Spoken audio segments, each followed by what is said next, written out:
Congo Mikili Live, toujours longueur d'avance. Monsieur le gouverneur, vous êtes d'une école à la fois occidentale et africaine. Je crains que vous ne puissiez pas avoir assimilé certaines méthodes de Mobutu, c'est-à-dire la répression. Je ne crois pas aussi que vous êtes de l'école de Mobutu. C'est en faisant 23 ans en Europe, vous avez fui la dictature très tôt. Ma question est celle-ci, monsieur le gouverneur. Monsieur Kamere quitte Kinshasa pour Nord Kivu. Du Nord Kivu jusqu'à Bukavu, il n'y a pas eu d'incident, monsieur le gouverneur. Si le Maï, une fois où il arrive à la place de l'indépendance, il y a, n'est-ce pas, des incidents. Monsieur le gouverneur, comptez-vous protéger qui? Votre frère Kamere? La place de l'indépendance? Ou les intérêts de la majorité? S'il a envie de diriger ce pays demain, il doit prendre le ABC de la gestion des situations. Vous avez un maire de la ville, vous le respectez. Vous avez un commissaire provincial de la police, vous le respectez. Vous avez un commandant région, vous le respectez. Puisque si vous ne le respectez pas aujourd'hui, demain si vous accédez au pouvoir, je ne sais pas encore très bien comment d'ailleurs, et que moi je me retrouve dans la même position, je peux savoir comment chauffer également. Quand vous demandez une autorisation, respectez ceux à qui vous avez adressé la demande. Si vous l'avez demandé pour vous amuser, c'est votre droit, mais les terrains de jeu, il n'y en a plus beaucoup dans la ville. On a tout loti. Vous comprenez ça? Moi, je ne suis pas de l'école de la répression. La police non plus. Pour la petite histoire, militant étudiant en Europe, nous avions un ami belge, il s'appelait Denis Lambert, il vit toujours, Oxfam. Il avait un plaisir à déranger la police. Chaque fois qu'il voyait un policier, il commettait une gaffe pour que le policier le poursuive. Alors il revenait en courant dans le côte que nous habitions, et puis il disait, vous savez, j'ai encore semé un flic aujourd'hui.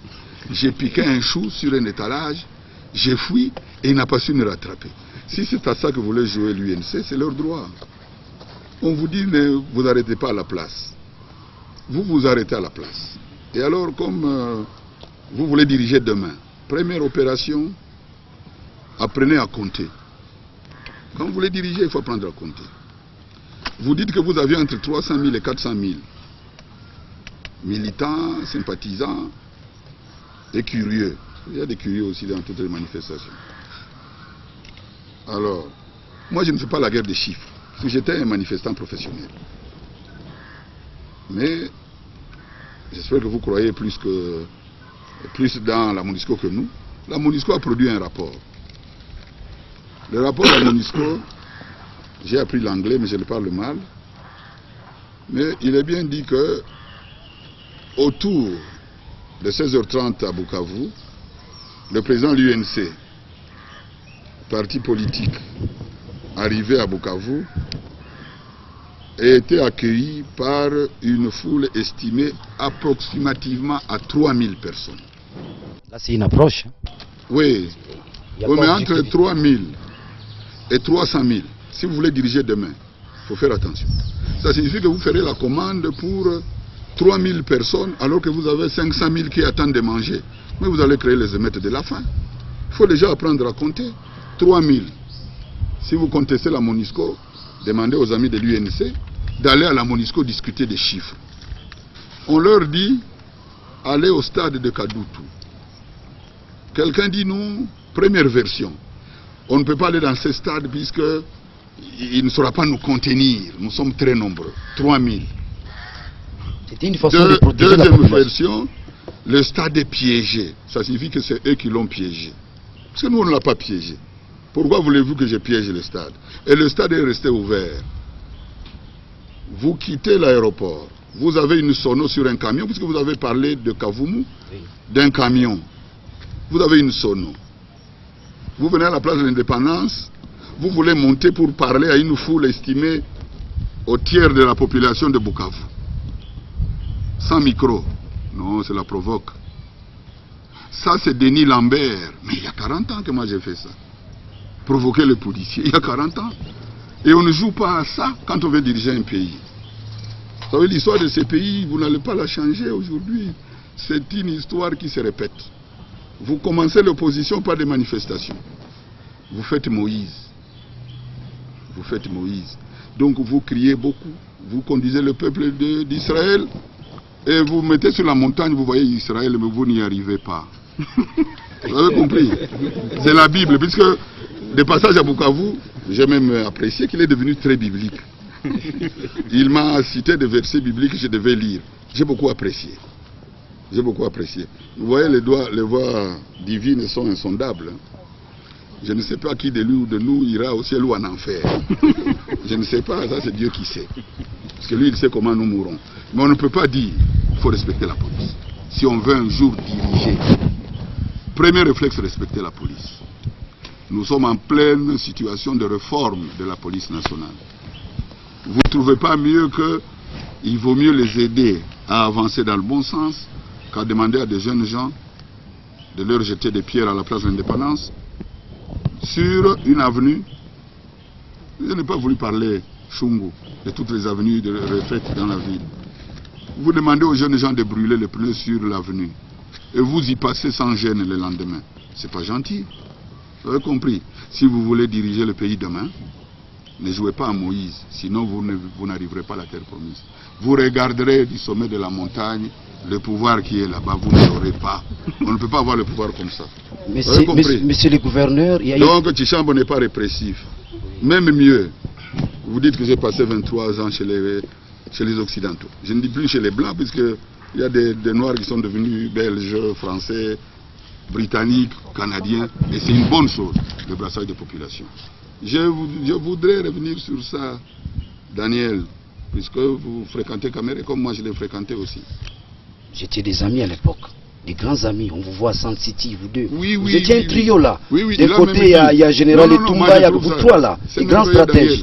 Il est tellement gentil qu'il a raconté à Bukavu que c'est lui qui a amené un petit agent de Logefrem. Moi j'ai beaucoup de respect pour les agents de l'État.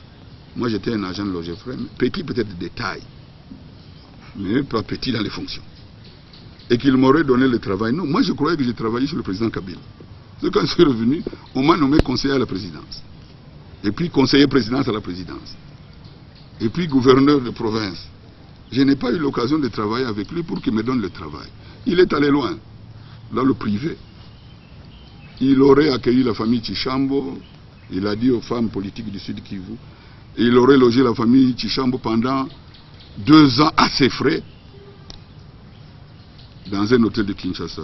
Ma famille n'a jamais vécu à l'hôtel au Congo. Vous ne pouvez pas prendre le mensonge comme méthode de travail et espérer voir Israël. Il faut faire attention, la terre promise c'est compliqué. C'est très très compliqué. Non, ça pour... Monsieur le gouverneur, nous risquerons de sortir du contexte. Non. Et tomber dans les prétextes. C'est un Restons contexte dans les important contextes. puisque vous êtes allé sur YouTube. Il s'agit de la sécurité. Je n'aimerais pas vous voir à la CPI. Pour votre information, oui. Il y a une plainte contre vous. Il n'y a pas de problème. Il y a un collectif des opposants. Oui. Après avoir constaté ce qui s'est passé à Bukavu. Oui. Monsieur le gouverneur, comment comptez-vous, n'est-ce pas, gérer une telle plainte? Je n'aimerais pas vous voir à la CPI. J'aimerais encore continuer à vous regarder. Comment comptez-vous, monsieur le gouverneur, c'est-à-dire vos moyens de défense? Parce qu'au fait, la communauté internationale a des yeux braqués sur vous. Ça peut vous coûter cher. Je n'ai pas peur quand ça coûte cher quand on a raison.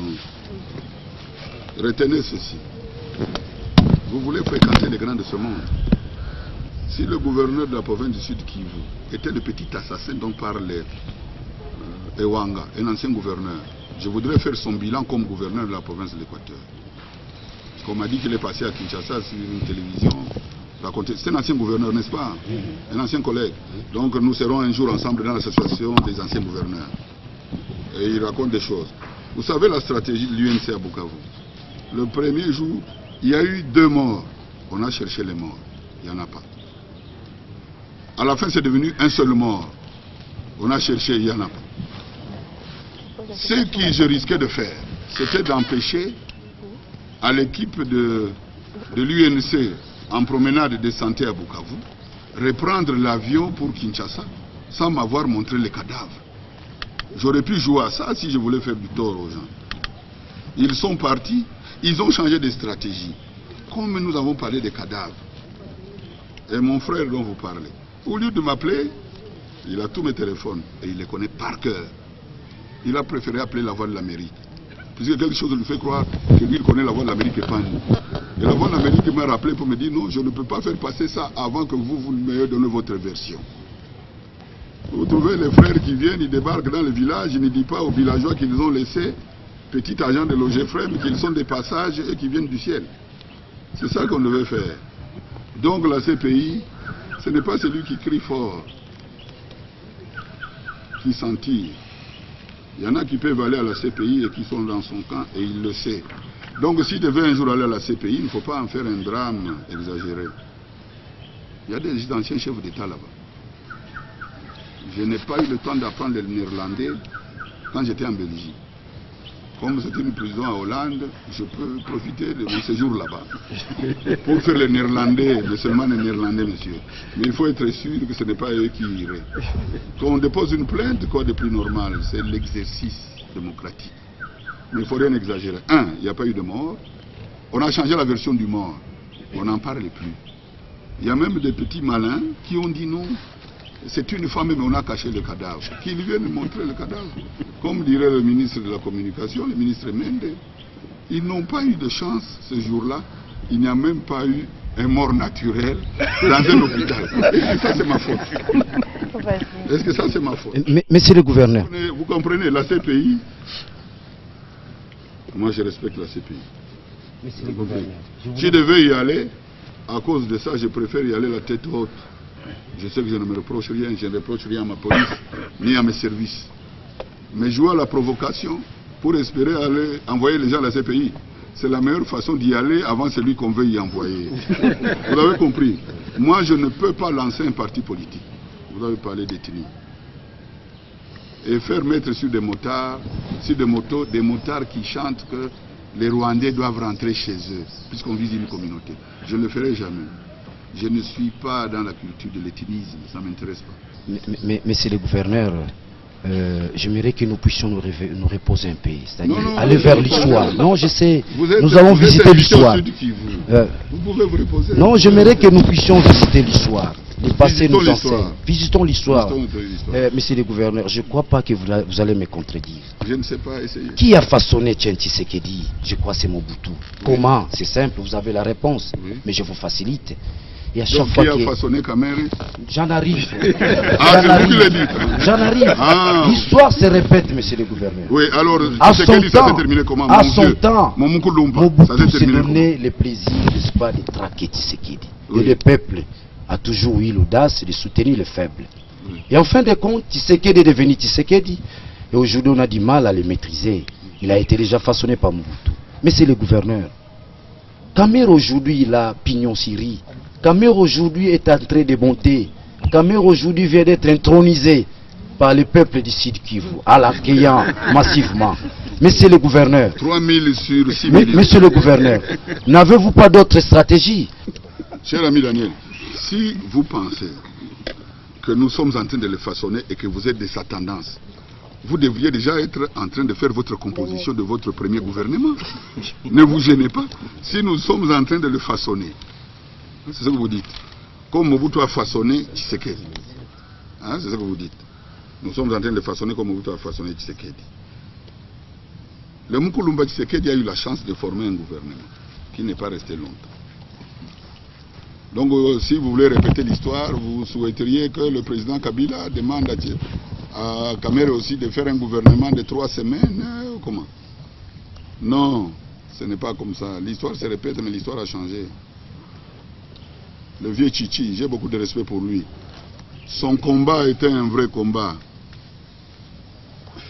Mais il y en a qui se sont égarés. Vous n'êtes pas plus proche de Tshisekedi que moi, contrairement à ce que vous pensez. Et les liens de famille et la vision politique, mais il y a eu divergence. Nous sommes tous de la social-démocratie, lui et moi. Donc on peut se retrouver quelque part dans une réunion internationale. Donc je ne veux pas parler de ça. Mais rassurez-vous, si vous qui êtes partisan de Kamere, si vous pensez que nous sommes en train de le façonner, comme Mobutu aurait façonné Tshisekedi, c'est que vous êtes en train de dire vous-même qu'il n'aura pas l'occasion d'être chef d'État. Ça, c'est juste une information, mais vous pouvez répondre si vous le voulez. La maman me dit, journaliste, moi je n'apprécie plus Matata. Cette bancarisation-là ne me plaît pas. Bien qu'il y a bancarisation, mais ça ne suffit pas. Pose la question au gouverneur. Qui lui est à la cour du roi? Qui lui fit conseil politique? Qui reste encore expert comme conseil politique auprès du chef de l'État? Est-ce que lui, il est pour Matata ou lui aussi est d'avis que Matata puisse partir? Nous puissions souffler un peu. Votre question, c'est si je soutiens Matata. Tout à fait. Le jour où vous voulez quitter le journalisme pour faire de la politique, premier principe, le respect du choix de son chef. La meilleure façon de ne pas avoir de problème. Il a plu au président Kabila de nommer Matata Premier ministre. Comme moi je me réclame du kabylisme, je suis fils. Je respecte le choix. Deuxième étape. Vous dites que je suis resté dans la cour. C'est peut-être vrai, c'est un honneur. Et vous pensez que je connais un peu le microcosme politique congolais, parce que j'ai encore ma banque de données. Donc si on me demande est-ce que Sapou de Daniel peut être ministre, je peux donner mon point de vue sur base des données que j'ai. Alors j'ai inventé une théorie, la théorie de l'oiseau rare. Alors moi je pose la question, vous le journaliste de l'opposition, l'oiseau rare est où? Donc j'enlève Matata puisque les gens sont fatigués de le voir. Je prends l'oiseau rare, il est où? Moi j'ai besoin de quel oiseau? Cet oiseau rare, ça doit être quelqu'un qui comprend ce que le président Kabila voulait. Quel est le projet de société que Kamere défendant, pourquoi j'ai choisi Kabila? Est-ce que c'est lui que Kabila va nommer comprend cette philosophie? Vous savez, moi j'ai vu défiler des premiers ministres. J'ai vu le vieux Gizenga, le patriarche, Gizenga 1, Gizenga 2. J'ai vu le premier ministre Mouzito, un ami, c'est resté un ami, alors que c'est rare en politique. Mouzito 1, Mouzito 2. J'ai une idée sur l'argent qu'avait la République. Et j'ai une idée sur ce que la République a comme argent maintenant. Moi je dis non, il y en a un qui est en train de faire les trottoirs à Kinshasa et qui permet à un petit gouverneur de province de faire une route à Bukavu. Moi je prends d'abord celui-là. Avant d'aller dans l'inconnu, je prends d'abord celui qui comprend la philosophie du chef et qui est en train de faire du travail. Bancarisation, oui, il faut revenir à la banque. Ça sera difficile, puisque nous avons quitté la logique du document écrit. Moi, j'ai quitté la République en 79. Nous étions payés comme étudiants à la bourse d'études sur un accréditif. C'était un papier informatique. Je reviens 23 ans après, on payait à la caisse. C'est un recul et pas une avancée. Le retour dans la bancarisation, c'est ça qu'il y a de plus normal. Vous savez, j'ai demandé à mes jeunes journalistes une fois, les boîtes postales que vous voyez ici, il y a des cadenas. C'était à la Grande Poste à Bukavu. À votre avis, jeunes gens, c'est quoi? Ils ne savaient pas. Ils ne savaient pas c'était quoi une boîte postale. Puisqu'il est né, il a grandi, la poste avait disparu. Il faut remettre la poste. On ne peut pas vivre sans poste. On ne peut pas vivre sans bancarisation. La bancarisation, c'est ce qui est normal. Le paiement à la caisse, c'est ça qui est anormal et qui doit être une exception, qui doit aller en disparaissant. Et ne vous flagellez pas tout le temps. Congo Mikili Live, toujours longueur d'avance.